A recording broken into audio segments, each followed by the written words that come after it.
Ladies and gentlemen, today we got a new event in Call of Duty Black Ops 6, and needless to say, it's not my favorite event. We'll get into that one later on in the video, but what I wanted to do is I wanted to make a video just like we did with the safes in the Return to Verdansk event. I wanted to make a video showing you the easiest and fastest way to complete this event. Maybe it's getting close to the end and you want to complete it quickly, or maybe you just want to get it over with so you can use the new weapons and the new kill streaks. So without further ado, let's start off by looking at what this event actually is. So this is the tribute event. I am almost done it. Only about 4 hours after the event went live. I think pretty much the fastest you can do this, what you need 617,000 XP for, is right around 5 hours. You could do it a little bit faster, and that's what I'm going to be showing you throughout this. But as far as what you can earn here, first off, weapon sticker, spray. No, by the way, just no camos whatsoever. They don't seem to be doing any camos for events. The loading screen here, we have gobble gums, the ones that you can see up at the top, the operative decal. This one, for example, the thermite for Warzone, and then in Black Ops 6, we have the close shave perk. We have this new attachment for the C9. We have an emblem, a reticle.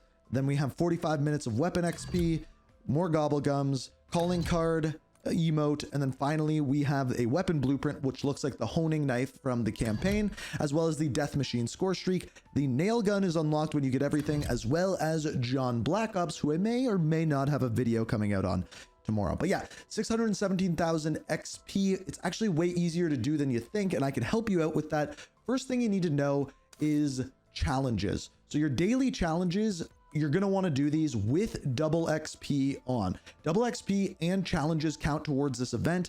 So pop your double XP here and then go in and complete all of your challenges and zombies, multiplayer, and Warzone. You can do them very, very quickly. And just in those with double XP on, if you complete all of those, it's over 120,000 XP with double XP on just with those. It's about 40,000 XP each. So you do the math. So after that, what else can you do? So pretty simple, right? We have to earn XP. So what is the fastest way to earn XP in each mode? And no, it's not the same way that you want to level up weapons. And I'm going to show you what the fastest way is in each and every mode: Warzone, zombies, and multiplayer. So let's start out with Warzone. The first thing that you're going to want to understand here is how XP works in Warzone. The worst thing that you can do in Warzone to earn XP is play solo. The second worst thing you can do is play duos. Third worst thing, play trios. And the best thing is play quads, because the way that XP is given out in Warzone is not just based off of how you do, it's based off of how your entire team does. So the more loot crates that your team opens, the more kills your team opens, and the more contracts your team completes, the more XP that you're going to get. Therefore, simply enough, the more people you play with, the more XP you are going to get. Okay, so we now know that. Now, what is the best mode? Now, the worst one for me was Resurgence. Again, these numbers are without double XP active, so essentially double them if you want to know with double XP. But Resurgence came in at about 900 XP per minute, which was actually one of the lowest things that I did. After this, we had Plunder. Now, Plunder, I've heard a lot of people say that it is the best way to level up in the game, and maybe for weapons because you can respawn infinitely, but in fact, for this, not at all. This one, you're getting about 1,100 XP per minute, which is much better than Resurgence, but yeah, definitely not the best. Then after this is where it gets interesting. We have regular Battle Royale, playing with quads. Now, for this to be the best, you have to have a team do very, very well and end up somewhere between 30 to 40 kills as a team near the end game. If you can do this as a team every single game, Battle Royale is by far the best, coming in at almost 1,500 XP per minute. However, if you don't do well, it actually can come in at the worst XP per minute at around 500 XP per minute. It averaged out to me at about 1,200 XP per minute.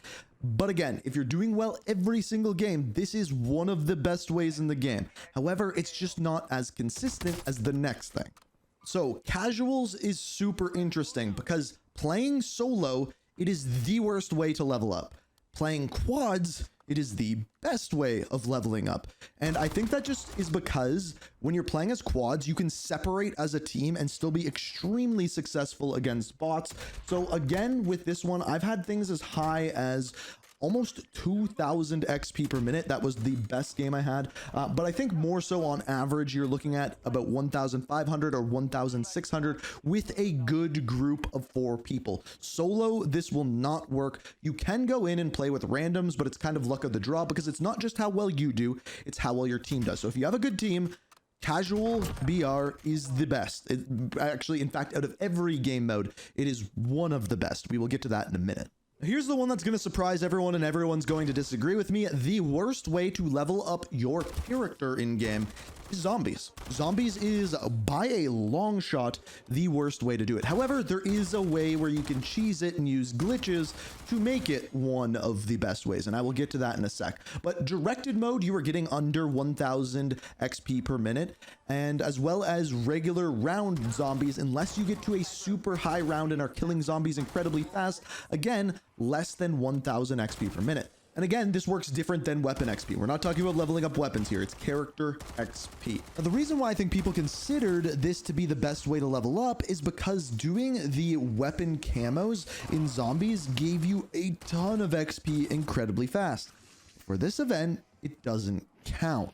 So, in other words, not a good way to do this event. Now, if you've heard of the jet gun glitch, the jet gun glitch is the one thing that can make zombies one of the fastest in the game. In fact, it bumps it up to about 1,300 XP per minute, but you can stay in a game for a very, very long time.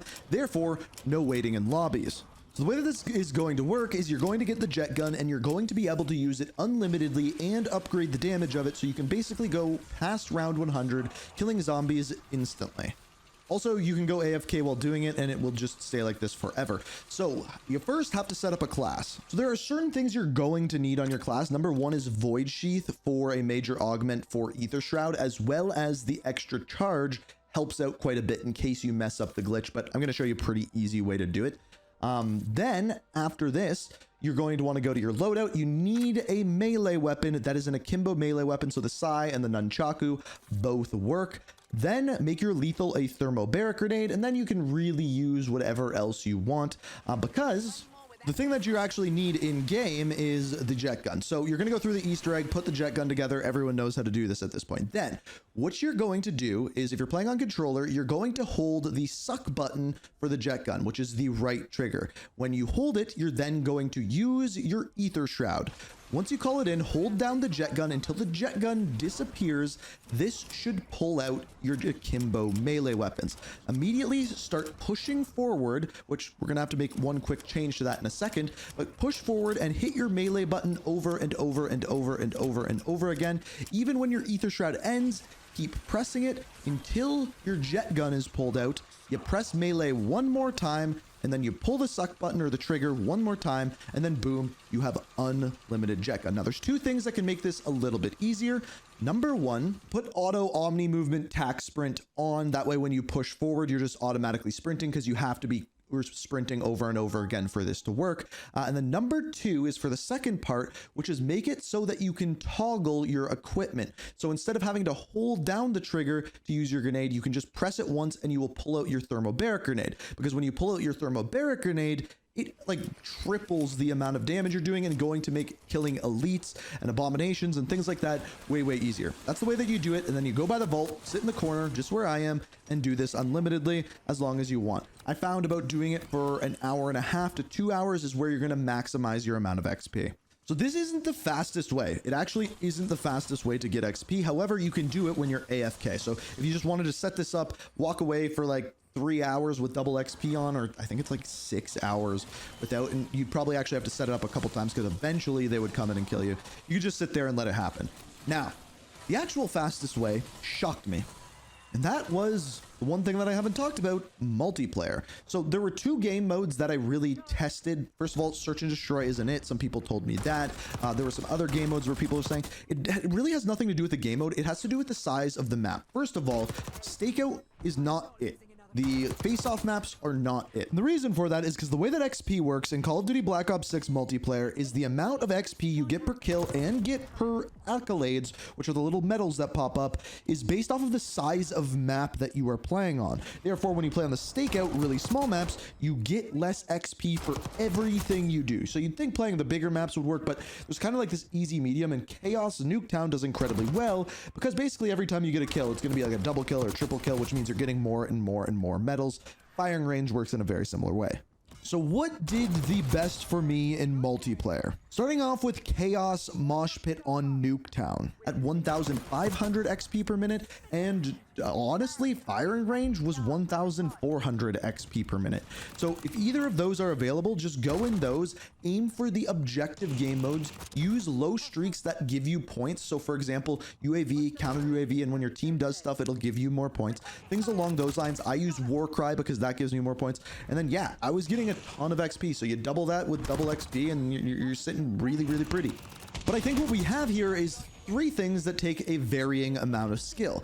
Multiplayer, which is the fastest, you have to play well to get that XP pretty fast. I was averaging, I would say, between 50 and 100 kills a game, 50 plus kills a game on the firing range, and between 80 and 100 kills a game on Nuketown. So I was doing pretty well to get those kind of numbers. Then we have casual BR on Warzone, and this one you don't need to be great. You just have to have a somewhat decent team who are competent enough to go off on their own, do things on their own, complete contracts on their own, and you're going to be getting a ton of XP from that. And then you have zombies, where you basically just have to glitch it, and then you sit there, and it takes no skill whatsoever. The glitch is incredibly easy. You can quite literally do it every time if you follow my instructions. So depending on your skill level, choose your path, and honestly, it's going to take longer than you think. Multiplayer being the fastest, it's still going to take you a few hours to get this one done. So hopefully that was able to help you out. If you want my opinion on this event, I think these XP events are quite literally crap. I really enjoyed the safe event. I enjoyed having to go in, search for things, and actually play the game a little bit differently. This, you just casually play the game, get XP, and you get it. And like, I'm not gonna lie, I had fun trying to figure out what the fastest way to actually do this was. But aside from that, I think it's just a relatively boring event. Just get XP, get stuff. And I'm hoping that they do more events like the Return to Verdansk events or challenge-based events, things along those lines. But we will see. It seems like we're getting one every 2-ish weeks. So 2 weeks from now, which will probably be Season 3 Reloaded, is when we'll be getting another one. And if there's something like this, I can always keep you guys updated on the best, fastest, or easiest way to do so. So hit that subscribe button, turn notifications on. Thank you so much for watching. I don't like this event. Until next time, peace. We are reaching for the stars, but